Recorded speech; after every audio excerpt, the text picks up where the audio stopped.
that he reached out to try to get help. I watched him go through that. My kids did not see any of that. All right. So when you were in the vehicle with him. Yes. Welcome back to the courtroom, where today's case is a roller coaster of addiction, second chances, and some serious questions about responsibility. At the center, we've got Thomas Navaro, facing a first-degree felony with a sentencing range that could go all the way up to life in prison. But thanks to a plea agreement, the ceiling has been lowered to 10 years. Still, the stakes couldn't be higher now. His girlfriend takes the stand, vouching for him, swearing he's clean, has a steady job waiting, and that methadone treatment has him on track. Sounds promising, right?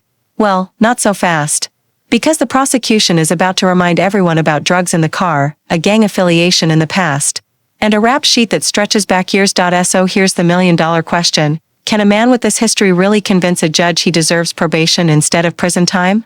Stick with us, because this case has every twist you could imagine, and one jaw-dropping moment that leaves even his girlfriend in the hot seat.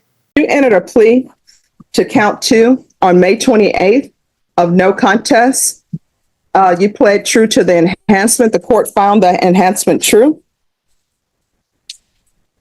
Your range of punishment is anywhere from 5 to 99 years or life because it's a first-degree felony. However, according to the plea bargaining agreement, your punishment is to be assessed at a cap of 10 years in the prison. The state is opposed to your application for deferred adjudication or community supervision. There's a $1,500 fine. The state is taking 2 causes into consideration. And then there's restitution to 6 persons and 1 entity, and that will be Circle K at Crestway. All right. There was not a PSI requested in this case. Defense, do you have any witnesses? It's my client now. Well, actually, I have one more witness who just showed up. Sure. Shannon, what's your last name? No. Dell. All right. If you'll step back here, sir. Defense, call your witness. Shannon?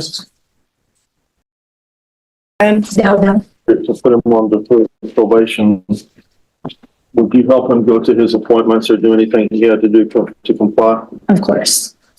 And do you have a criminal background? No, Your Honor. Yeah. And are you addicted to any drugs? No. And where was he working prior to this? He was working for, he was lifting houses and leveling out the foundation of homes. Okay. Do you know whether or not he could get that job back? Or? Yes, it's waiting for him. Okay. And as far as drug treatment, how does he address his heroin problem at this point? He had just started using methadone prior to this. When you say methadone, you mean a clinic? Yes. And you're aware of this case before you came in here today, correct? Yes. I'm going to pass it with Sean. all right. I'm sorry, man. What's your full name? Shannon Dowdell. So you were there when he was arrested on October 17th, 2022? No, I was not. You're Shannon Dowdell, right? Yes. No, Oh, in the car when we got pulled over, yes, I was the driver.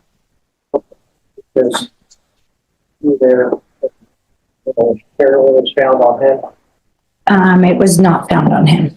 found in the car. It was not found in the car. It wasn't found.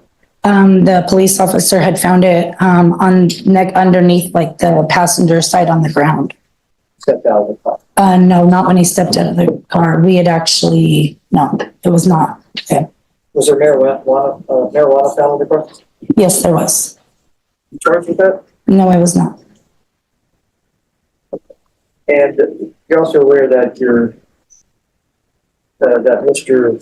Navaro is also a documented Texas Mafia member. I heard that was his past. That's his past. Yes. When did he leave that organization? I'm not aware. So you're not aware when he left, but you're aware that he did leave. Yes. Okay. No further questions, John. That's all I have for this one, Sean. All right.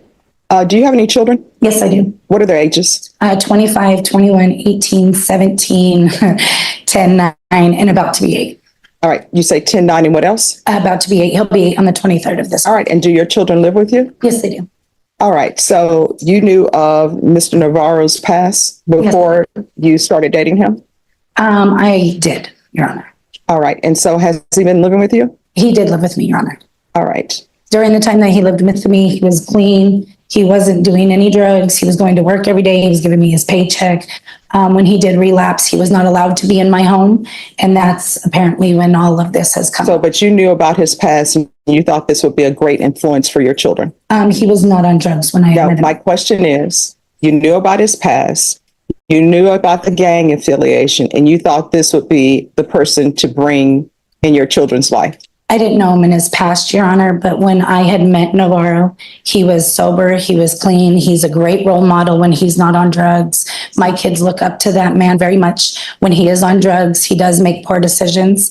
I do respect the fact that he reached out to try to get help. I watched him go through that. My kids did not see any of that, Your Honor. All right, so when you were in the vehicle with him, Yes, you knew there was marijuana in the vehicle. I didn't, Your Honor. So you didn't know about any of the drugs being in the vehicle? No, I didn't. All right. Any other questions? No, Your Honor. All right, thank you. Call your next witness. My client, Your Honor, Thomas Navaro. All right, if he can come back up. Can you raise your right hand for me, please? Do you solemnly swear and affirm the testimony you give will be the truth and nothing but the truth, so help you God? All right, you can lower your hand. Make sure you keep. All right, let's pause here, because the girlfriend's testimony just raised some eyebrows. On one hand, she's painting Thomas as a hardworking man who only stumbled when drugs took over.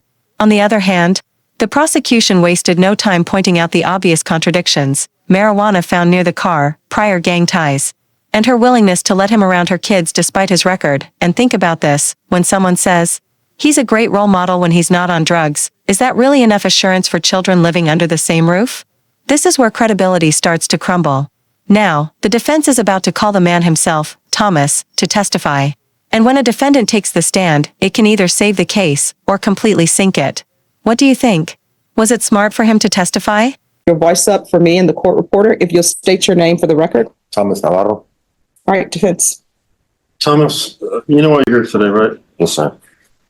And do you have a drug problem? Yes, sir. And what's your drug of choice? Heroin. And if this judge sees fit to put you on deferred probation, will you abide by the terms and conditions, including any kind of treatment program? Yes, sir. And what kind of treatment were you engaging in before you were arrested for this offense? I went to a methadone clinic. And was that helping? Yes, sir. And on the day that this happened, were you still a Mexican Mafia member? No, sir.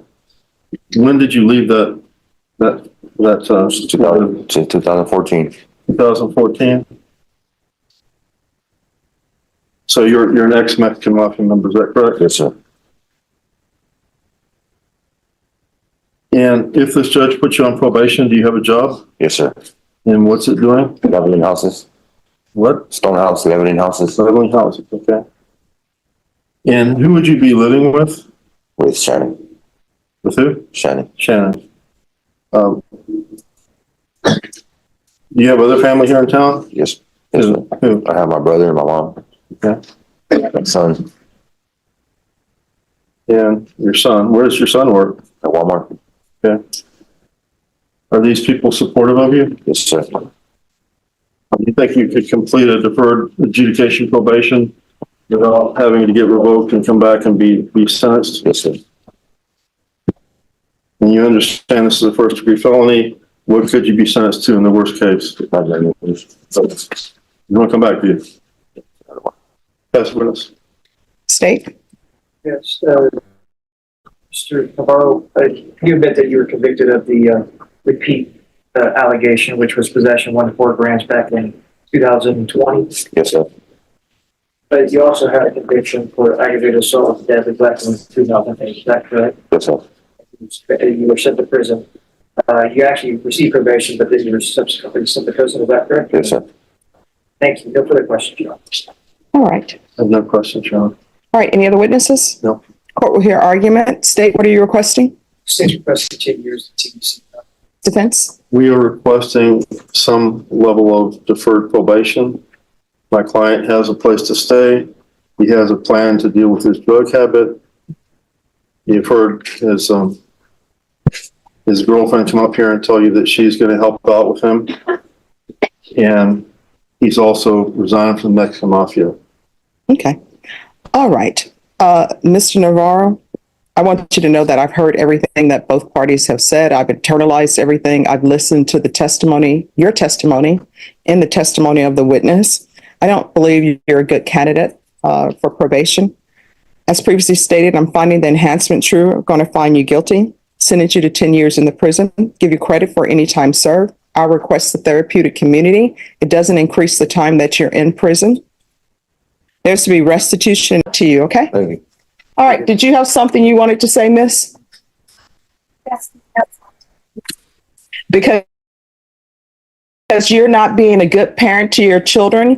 You've been driving around with him in a vehicle, and I don't have the legal ability to do it, but I know if I drug tested you today, it would not come out nice. I do not know why someone would bring a guy into their household who has all of these things going on. Guess what? If it's just you by yourself, you're an adult. Children have to go where their parents go, and they're expecting that their parents are making good decisions for them, and you are not. You and the person who's with you with their arms folded, y'all are excused. Goodbye.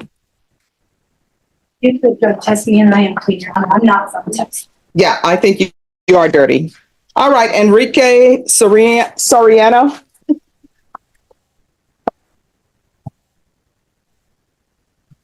Alfonso, she's not from Texas. What do people have against Texas? Doesn't Beyonce have a song that says, does she say in her country song, this is Texas or something? No Texas Hold'em or something? Oh, it's a Monday on a Tuesday. And there it is, the hammer comes down. 10 years in prison. Judge Boyd made it crystal clear, the past, the relapse, and the risk to children were too much to overlook.